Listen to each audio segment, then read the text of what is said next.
Dad, why are my house keys in some stranger's hand? I asked, my voice shaking in the middle of New Year's Eve, just as I stepped into the house I'd spent 8 years saving up to fix. My dad only laughed, lifting his glass in a room flooded with lights. Because from now on, that house isn't yours anymore.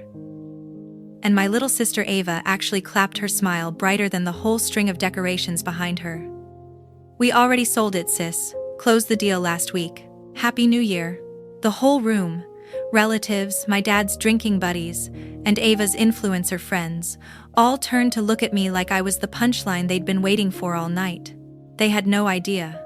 I had just come back from waves taller than a 5-story building after 6 months rescuing people in violent offshore storms. And the very first thing I was greeted with wasn't a hug, but the news that my own family had sold everything that belonged to me. Hi everyone. Today I want to tell you a story I never imagined would happen in my life. A story that starts with a homecoming, one that should have been warm and comforting but instead became the biggest shock of all the years I spent saving lives at sea. If you've ever believed that family is always the safest place, maybe after hearing this, you'll rethink that belief. My name is Harper Lane. I had just finished half a year battling waves over 50 feet high off the Whitecrest coast during rescue missions.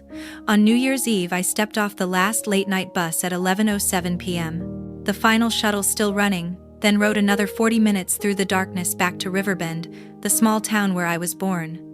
The porch light was still on. The front door hung slightly open, as if someone had walked in and forgotten to close it. From inside came lively music, voices overlapping, and the warm glow of golden lights spilling into the bitter cold outside. In the middle of the living room, beneath sparkling New Year decorations, my dad and my youngest sister stood with glasses of champagne, raised their faces glowing as if they had been waiting for this moment for a very long time. Dad spoke first, his voice loud enough to drown out the speakers. "Welcome home." "But you don't have a home to come back to anymore." I froze. Ava, my sister, clinked her glass, her eyes shining with smug delight. "We sold it, sis. Sold it last week. Happy New Year." The room fell silent. Relatives, my dad's drinking buddies, and Ava's influencer friends all turned to stare at me as if I were the grand finale they had been waiting to watch all night long. I dropped my duffel bag onto the floor with a heavy thud that made the whole room flinch. Brushing off the snow clinging to my shoulders, I lifted my head, letting a slow smile pull at the corner of my mouth, the kind of smile that could make anyone's spine go cold. "That house you two were so excited to sell," I said, my voice calm but razor sharp. "You might want to double-check whose name is still on the deed." I didn't need to say another word. The panic on their faces told the entire story. Anyone who's ever been betrayed by their own family on the one day that's supposed to feel warmest would understand exactly what was running through me. And if you've lived through something similar, feel free to share it in the comments. I read everything. Who knows, the next story I tell might be yours. That night at our rescue base on Stormbreaker Island, the wind cut down to nearly 40 degrees below zero, carrying icy spray that stung like needles. Blink too slowly, and your eyelashes would freeze together. I had just come off a 12-hour shift, my wetsuit still crusted with sea salt. I dragged myself back to the crew quarters, peeled off each heavy layer, and opened FaceTime, the only thing that reminded me I was still human out there in the endless dark of the open ocean. Dad picked up on the third ring. He was sitting in the living room right on the sofa I had worked an entire first year to buy for the family. Behind him, Ava was holding up a brand new designer bag, turning it from side to side like she was showing off a trophy. "Look sis, I just got this today," she squealed, sounding exactly like those luxury unboxing videos I scroll past the second they appear. 2 nights later, she appeared on my screen again.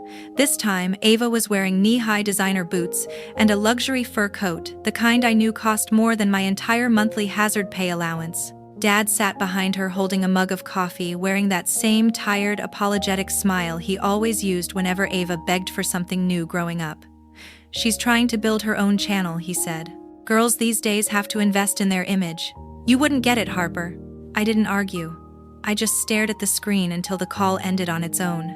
A few weeks later, I was sitting inside the helicopter hangar, my legs still strapped in heavy rescue boots, resting them on a tool crate to ease the ache. I pulled out my phone, wanting to check how much the only house I owned had appreciated. It was a small routine, something that brought me a tiny sense of peace during the few quiet minutes between rescue shifts. But this time, when I typed the address into the search bar, something stopped my heart cold. My house appeared with a freshly painted exterior, a spotless front yard, and even staged interior photos. And beneath them a line so clear and bold it felt like it cracked the screen: pending deposit, accepting high offers. I froze. For a few seconds it felt like the entire world went silent. The listing price was far above the military housing loan I had used to buy that home nearly 8 years earlier, an amount that had taken me years to chip away at. My pulse simply stopped. I zoomed in on the realtor's photo. The name was unmistakable: Dylan Hayes, the same guy who used to play pool with my dad years ago, the one who'd recently reinvented himself as a real estate agent. I called my dad 5 times in a row. Every call went straight to voicemail. I texted Ava. The message showed seen, but she didn't respond. Not a single word. That night I sat on the edge of my metal bunk until the lights in the crew quarters went out, replaying every conversation from the last 6 months. All the times Dad said, "Don't worry, everything at home is fine." All the times he asked, "Could you send Ava a little extra this month?" And all the times he dodged my questions whenever I asked what Ava was really doing with her life. It all echoed in my head, over and over, until the truth became impossible to ignore. I opened my messaging app and scrolled up until I found Lana Chen, a friend from my old water rescue training program, now a legal officer in the military. We hadn't talked in over 2 years, but I'd never deleted her number. I sent her the listing link along with one question: "Hey, in the U.S., can someone with power of attorney sell the only house registered under an active duty service member while that service member is deployed?" Not even 30 seconds passed before she replied, "Send me the exact address and a scan of the power of attorney form. I'll pull records in the morning. And Harper, freeze every one of your credit files right now." For the next 4 hours, I sat beside my satellite phone as it flickered in and out of signal, screenshotting every message where Dad asked me to help Ava a little, every transfer labeled family, and every email where I'd signed the long-term authorization papers before deploying because I trusted Dad to handle nothing more than the utility bills. Around 5 in the morning Island time, Lana sent the first PDF. It was a property record extract showing a secondary mortgage loan opened under my name worth nearly $3.5 million. The signature in the authorized representative section belonged to my father, and the funds had been wired into an account whose last 4 digits matched Ava's bank card. 2 hours later, the second file came through. This time it was a preliminary sale agreement. The registered buyers were Anna and Kyle, Ava's 2 best friends from high school. One glance was enough. I knew instantly I had been dragged into the kind of dirty scheme I had only ever seen in online cautionary tales. And unfortunately, this time I was the main character. Anna, Ava's old high school bestie, had signed the contract 12 days earlier. No bank appraisal, no title search, no occupancy verification from the legal homeowner. Everything about it was an off-the-books illegal deal. Lana's final message popped up, written entirely in caps. "They can't legally transfer the title, but they're moving fast because they think no one's watching. Start saving everything." I immediately created a new encrypted folder on my hard drive and labeled it Assets. I dumped in every file, every screenshot, every bank alert, protected it with a password only I knew. Then I sat down on the cold concrete floor of the crew quarters, staring at the metal wall in front of me, feeling the last thread tying me to that house. Snap. I was done being patient. While I stood watch on the deck of the rescue ship, the wind howling so violently that maintenance crews had to chain down every helicopter, Lana kept sending document after document. Each file hit me like a punch to the chest.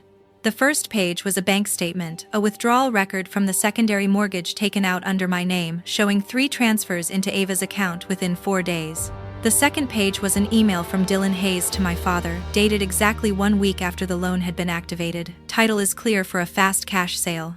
We can close in 12 days. No bank needed. No problem." The third page, the sales contract. Signed, not by the legal homeowner, but by my father acting as me. Sale price nearly $500,000.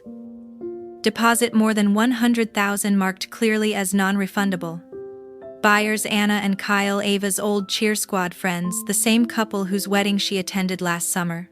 In the PDF, Lana had attached a note. "No bank would ever approve this. No title insurance company would touch a file with an active mortgage, and no occupancy verification. But they're betting on you being stuck out at sea, so they're pushing their luck."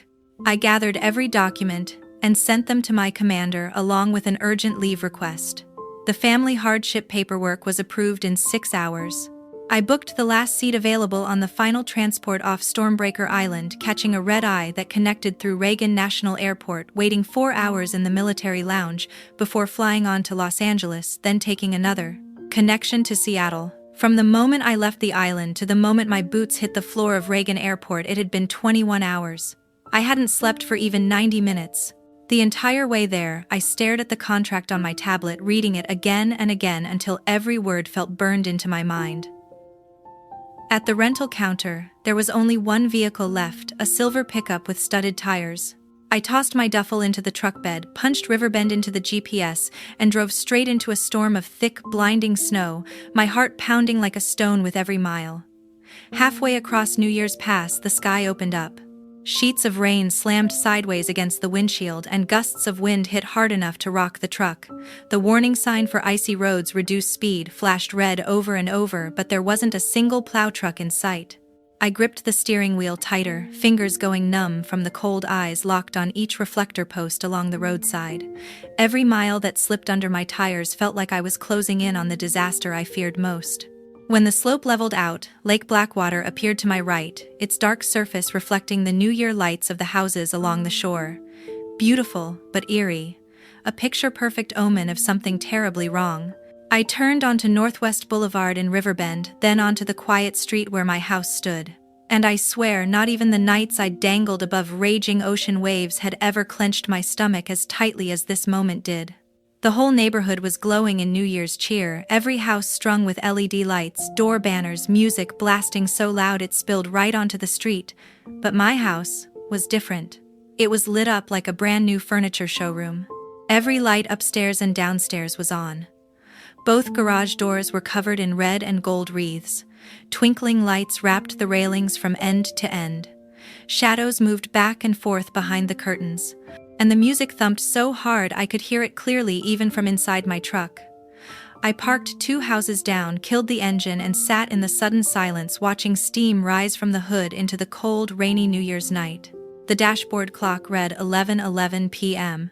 The bass from my house kept pounding strong enough to rattle my truck windows. I pulled on my jacket, grabbed the folder of documents I'd prepared over the entire journey from Stormbreaker Island, and pushed open the door.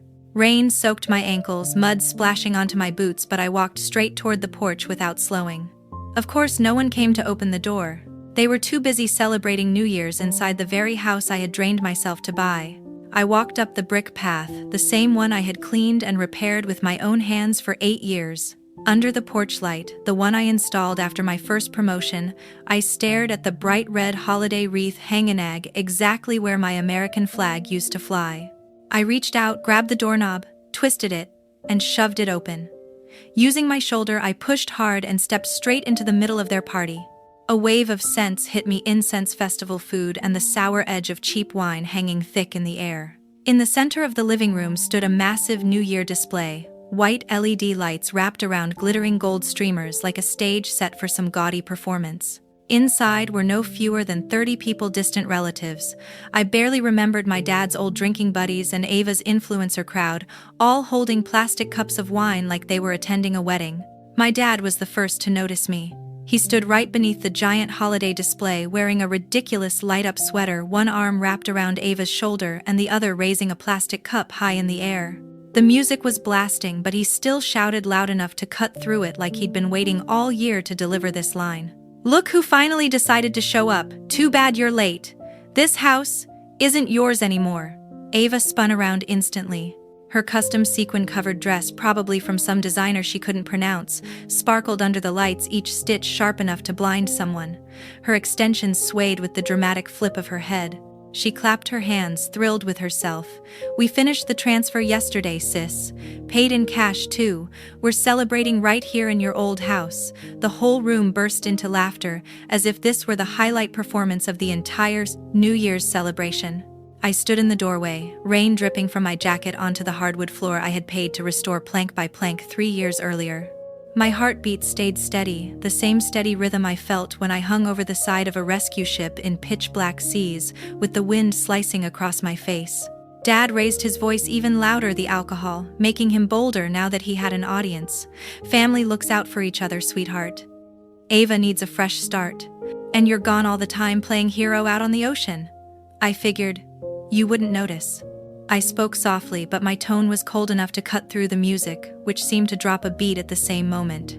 You sure about that, Dad? He laughed, assuming he had me cornered, convinced I had no way out. I pulled out my phone, opened the PDF Lana had sent from the county records office, and turned the screen so everyone could see the highlighted section. The secondary mortgage worth nearly $3.5 million is under my name. And you signed for it using power of attorney. That loan is active and holds first priority on the title. No title insurance company will complete a sale with an undisclosed lien. I paused, letting the weight of the words settle. That means your little transfer will never go through. Anna and Kyle, Ava's high school best friends and the buyers on the contract, sat frozen on the leather couch I had bought after my first promotion. Anna's wine glass slipped from her hand, hit the table and shattered. Kyle's face went ashen. He shot to his feet so fast he knocked over the ottoman in front of him. The room sank into a suffocating heavy silence. Kyle pointed at my father, his voice shaking with anger and panic. You told us the power of attorney was legit. You said this was an internal sale, no bank, no appraisal needed. My dad's wine cup slipped from his hand and cracked against the floor. Red wine bled into the rug I bought with my very first paycheck, spreading like a dark stain. Ava finally found her voice, shrill and frightened. This is insane. We already gave Dylan the deposit, over $100,000, and it's non-refundable. There it was, that name, Dylan Hayes. My dad's longtime chess buddy, the man who called himself a real estate expert.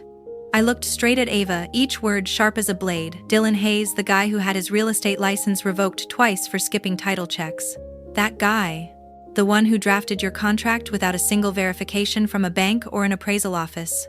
Anna burst into tears, burying her face in Kyle's shoulder. One of my dad's poker friends muttered under his breath, "Oh, we're screwed." And he slowly backed toward the hallway like he didn't want to be caught in the fallout. I took another step forward, leaving a trail of wet footprints across the hardwood.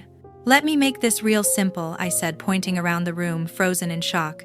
You're throwing a party in a house that legally still belongs to me. The buyers just handed over more than $100,000 to a broker who can't legally close the deal. And the bank holding the secondary mortgage under my name is about to discover that someone tried to secretly sell the property they're using as collateral. My dad opened his mouth, but no sound came out. I looked at Ava one last time, my eyes so cold she actually stepped back. I hope your fresh start is worth it, because this will be the last time you ever set foot in my house. The holiday lights flickered relentlessly bright and merciless, illuminating every terrified face in the room. I turned and walked out of the house that had once meant everything to me. I didn't look back. I got in the truck and drove straight to the Blackwater Lake Plaza just to clear my head.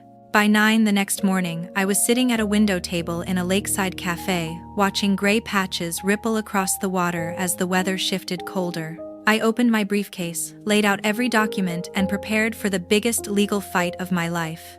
On the table in front of me were 3 thick folders marked with dozens of sticky tabs, highlighted lines, notes in the margins, the kind of evidence you'd expect in a major courtroom battle. Anna and Kyle walked into the cafe, looking like they hadn't slept since New Year's Eve. Anna's eyes were swollen, and Kyle's jaw was clenched so tightly it looked like it had been locked in place for 2 days. They sat across from me, staring silently at the stack of documents piled on the table. I slid the first folder toward them. Everything is in here, I said, my voice calm and steady, the same tone I used when reporting flight paths to helicopter pilots. All documents from the county records office. Every bank transfer. Every message between my father and Dylan Hayes where they tried to hide the entire deal. Every lie. Kyle opened the folder with trembling hands. Anna leaned over, flipping through the pages upside down.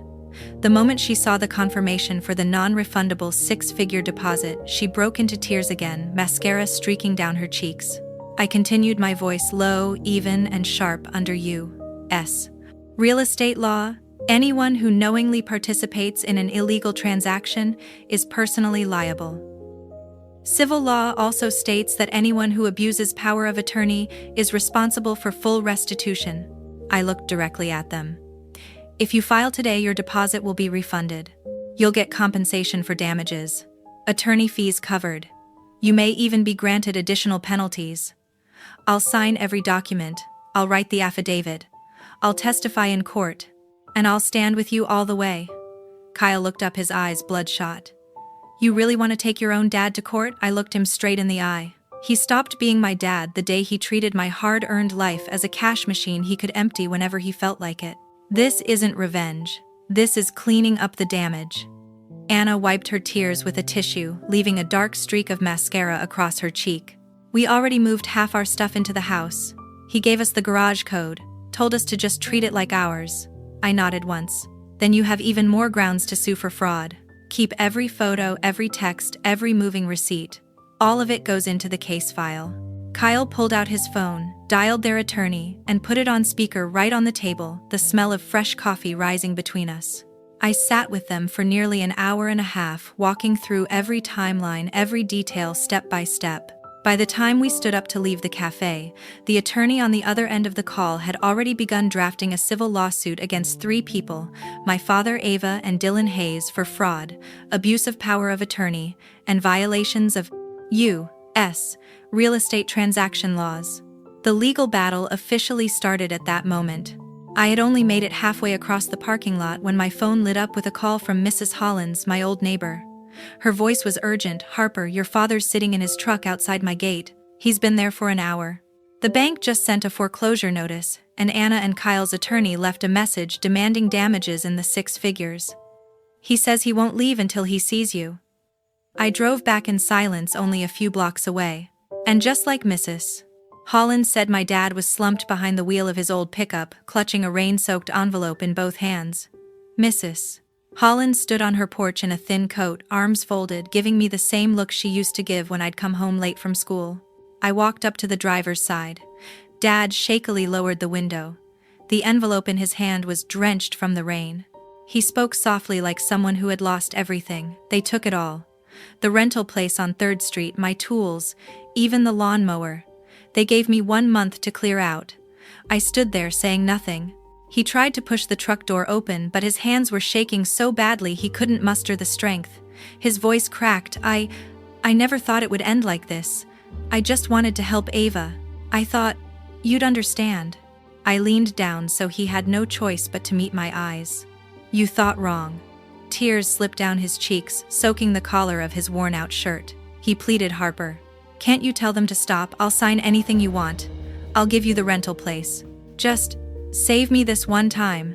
I straightened my voice sharp enough to cut through the rain. You have nothing left to offer me. I don't need a house, I don't need an apology, I don't need anything from you. He reached out, trying to grab my sleeve. I stepped back. Don't call me again. Don't come to my place. Don't send anyone with messages. That New Year's Eve was your choice. Now you live with it. I turned away, leaving him slumped over the steering wheel. The rain grew heavier, long streaks sliding down his windshield with no one there to wipe them away. I handed the garage door remote back to the new homeowner, then drove straight to the county courthouse to file the paperwork, relinquishing the title. The clerk flipped through the file and stamped the confirmation at 2:17 in the afternoon. By 2:45, the bank had already filed a freeze order on the only rental property my father still had on 3rd Street. The path he chose had finally closed on him. 2 days later, his attorney filed for personal bankruptcy at the Riverbend County Court. From that moment on, everything he owned was seized. His small rental unit on 3rd Street, his old 2014 pickup, the tools in his shed, even the lawnmower he loved more than half the people in his life. The meeting with the Asset Management Board lasted barely 12 minutes. When he walked out of the courthouse, all he had left was a plastic bag with a few changes of clothes and the order clearing him of all debts except for his minimal retirement stipend and that beat-up truck the board decided wasn't worth taking. Meanwhile, Dylan Hayes' disciplinary hearing was scheduled for the following month at the State Board of Real Estate Licensing. I took 2 days off and drove 5 hours to sit quietly in the back row of the hearing room. The committee's attorney read every violation one by one: failure to run a title check, no bank appraisal, deliberate concealment of an active secondary mortgage, and no occupancy verification from the legal homeowner. Dylan tried to defend himself, claiming he was just the middleman, but his excuses didn't last 4 minutes. The board revoked his real estate license on the spot immediately, and without the possibility of appeal. He shuffled out through the side exit under the glare of news cameras, while I simply walked back to my car and drove home without even the faintest smile. Vi's downfall came slowly then, all at once and brutally. It started with the international credit card debts piling up at the courthouse, first the equivalent of nearly $50,000, then $20,000, then just over $3,000, and finally, the $6,000 private tuition loan she had been hiding. Each judgment carried a post-hearing interest rate of 23% plus attorney fees. The moment a wage garnishment order hit her employer, all her part-time sponsorships were canceled without hesitation. Someone took screenshots of every public court filing and posted them in a local Expose Your Influencer community group. Within a week, Vi had lost half her followers. She began selling her belongings piece by piece, her ring lights, backdrop stands, camera mounts, even the fake plants. All of it listed online for prices so low they might as well have been giveaways. I received the house keys back on a gray Thursday morning in March. The house was silent. The power had been cut, the water heater shut down, and the pipes drained in case of a cold snap. I pushed the door open and let the quiet swallow me. In the corner of the living room stood the only surviving remnant of that disastrous party, the New Year's display. Strips of tinsel lay scattered on the floor, broken LED lights dangled from the frame, and the colored paper hung, wrinkled and torn, as if someone had ripped it down during a rage-filled moment. I walked upstairs. Only my mother's glass cabinet remained untouched. Inside sat her small wooden ring box, the wedding band she left behind, the photo of the three of us taken the day I earned my promotion, and the badge she used to pin to her blouse on ceremonial days. I opened the cabinet, lifted each item carefully, and placed them into a soft-lined pouch before closing the door again. Everything else I left exactly where it was. That Friday morning I met Teresa, a real estate agent Mrs. Hollins had recommended from the county title office. I signed a 6-month exclusive listing contract with her 3% commission and priced the house just a few $1,000s below the nearest comparable property to guarantee strong interest. The listing hadn't even been up long enough to install the lockbox before offers started rolling in. 7 buyers went over asking price and wanted to close in cash. I chose the cleanest offer, 30-day payment, no appraisal, no contingencies. Closing day was clear and bright. The buyers were a young Navy couple who had just transferred from the southern coast. They walked through the house one last time while I stood on the front lawn beside 3 cardboard boxes, my uniforms, my mom's belongings, and a glass display case holding my service medals. The husband asked if I wanted to keep the flagpole in the yard. I told him it was theirs now. He thanked me for my years of service. I just nodded, handed them the entire set of keys already clipped onto a new ring, and signed the final papers. No moving truck showed up. I'd hired an estate liquidation service to sell everything left in the house. The sofa I bought after my first deployment, the dining table I refinished by hand, every glass, every pillow. They tagged and staged it all for the weekend sale and sent me a check for $12,000 after fees. I endorsed it straight to the Coast Guard Relief Fund that same day. I set the 3 boxes in the back seat of my new pickup, shut the door, and pulled away from the curb. The house grew smaller and smaller in the rearview mirror until the bend along Blackwater Lake swallowed it completely. I didn't feel sad. I just felt lighter. That same week I signed a lease for a small 3rd-floor apartment in an old brick building. 1-bedroom, exposed walls, and east-facing window overlooking the water. Sunrise poured in every morning. No garage, no yard, no memories clinging to the structure. Just me and the stillness of the lake. The court issued a civil protective order after my father drove to my building twice within 7 days, and Ava created 3 new phone numbers to send long voice messages accusing me of owing them. The order was clear: a 500-meter no-contact radius for 2 years violations subject to criminal charges. I framed the certified copy in black and hung it above my desk like a diploma I had truly worked for. In June, Lana came to town for a 3-day maritime security conference at a lakeside resort. She dropped her overnight bag right in the middle of my living room and immediately claimed the longest couch. That evening we sat on the narrow balcony, feet propped on the railing, watching the last seaplanes of the day glide across the mirror-still lake before disappearing toward the mountains.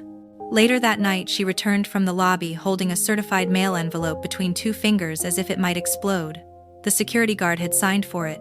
Printed in the corner, Creston County Detention Center. The handwriting my father's was thinner, shakier, ink bleeding in several spots, as if his hand trembled the entire time he wrote it. I took the envelope to the kitchen, set it on the cold stone counter, then lit the fireplace even though the apartment was already warm. Using the survival knife I carried on field assignments, I slit the envelope open. Inside were 5 sheets of jailhouse stationery, blue-lined the pencil pressed so hard it tore the paper. The first line read, "I know you don't want anything from me anymore. I don't blame you. I'm facing an 18-month sentence for fraud. They seized the house, the tools, even your mother's porcelain cabinet." I made it to the 10th line before I stopped. The words felt tight in my throat, but my hands stayed steady as I folded the entire stack of pages in half. Then I walked to the fireplace and dropped them into the flames. The paper caught instantly, curling at the edges, turning black, then crumbling into thin ash that drifted upward through the chimney as if it had never existed at all. The next morning, I walked into a telecom store on Henderson Avenue, stood at the counter, and watched the clerk press the button that permanently canceled my old hometown number, the number my relatives had used for years as a leash. New SIM, new carrier, new area code. 757, far enough down the coast that no one could guess where I'd gone. I deleted every shared photo album, erased every family group chat, removed every tagged picture from high school. I blocked every number I still remembered, including the jail's desk phone, the one my father had used to call me. In the agency's personnel system, I changed my emergency contact to Major Lena Tran, United States Coast Guard Command.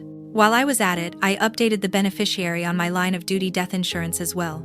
When the screen flashed a green confirmation, "Update successful," I stood in the middle of my apartment, closed my eyes, and listened.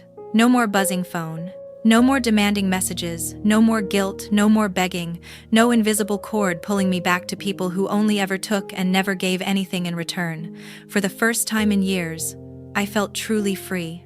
That evening, Hannah rolled in from the bus terminal, grabbed a rideshare, and showed up at my door with a duffel bag and 2 bottles of whiskey. The next morning, Nate, Kira, and Doc dragged themselves in after an all-night drive from Hawthorne Air Station, still in their duty uniforms, because their shift had ended at 4 a.m. 5 people, 1 tiny couch the size of a dorm bed, 2 air mattresses, and a kitchen smaller than a closet. Perfect. We cooked like we used to on rescue ships. Nate grilled outside on the balcony, even with the wind chill dropping to 8 degrees below zero, flipping cuts of meat so thick they'd make a Texas pitmaster jealous.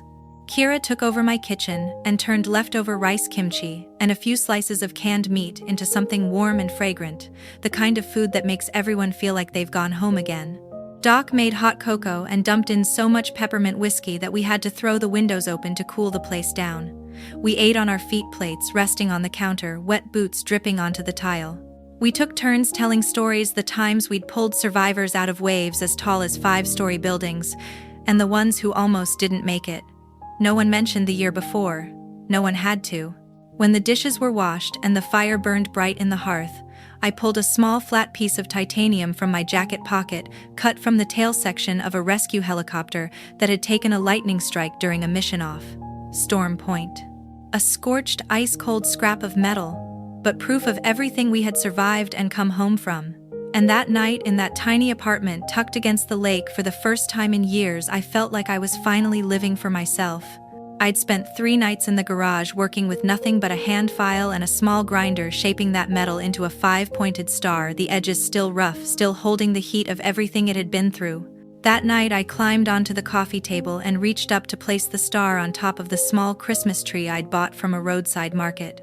The white lights hit the metal and scattered into 1,000 tiny reflections that danced across the walls like ripples on water. Lana, my closest friend through all those years of duty, lifted her mug of cocoa reheated by someone just moments earlier. She said a single line, simple but heavy as stone, pressing against my chest. "To the ones who stay when things get hard." We clinked our mugs softly. No cheering, no toasts, just a quiet drink shared between people who understood. Later that night, when everyone had fallen asleep in a tangle of blankets on the floor, and the fire had burned down to a few fading embers, I stood by the window, hands wrapped around a mug of hot coffee. Outside, a thin, cold wind swept across the lakeside path, erasing every footprint. The water was dark and bottomless, a mirror reflecting the distant tree line, where only a few lonely porch lights glowed from homes belonging to people I would never know. I found myself thinking about the old house on the lakeshore, the one with the big window facing the water, the one with the flagpole I would never raise a flag on again. I thought about the tall evergreen tree twice my height that I had shipped home every New Year's so they could decorate it the same corner where the couch sits now. I thought about the voices that once filled that house so loudly it became suffocating, and realized that silence felt better than all of them combined. Blood doesn't guarantee loyalty. Blood doesn't guarantee honesty. Blood doesn't guarantee love. Blood only proves shared ancestry. Everything else is a choice. And for the first time in my life, I understood that the people sleeping on my floor tonight had chosen me. Chosen me, even when it cost them something. Time, money, their rare days off the warmth of their own beds, choosing to drive for hours through winter roads just to sit on my old balcony, eating overcooked steak because I asked them to. That is what family really is. The metal star caught the firelight one last time as the logs in the fireplace cracked and collapsed into ash. And I stood there feeling weightless, as if I had finally shrugged off decades of heaviness I'd carried on my shoulders. Before I end today's story, there's one thing I want to say. Thank you for staying with me until the very last moment. Life doesn't always give us what we hope for, but it always gives us a chance to start again. And if you too are walking through days as exhausting as the ones I once survived, I hope you'll be strong enough to leave the places that hurt you, and gentle enough with yourself to find a life that's truly worthy of you. I'll see you in the next story. Wishing you a quiet, peaceful day ahead.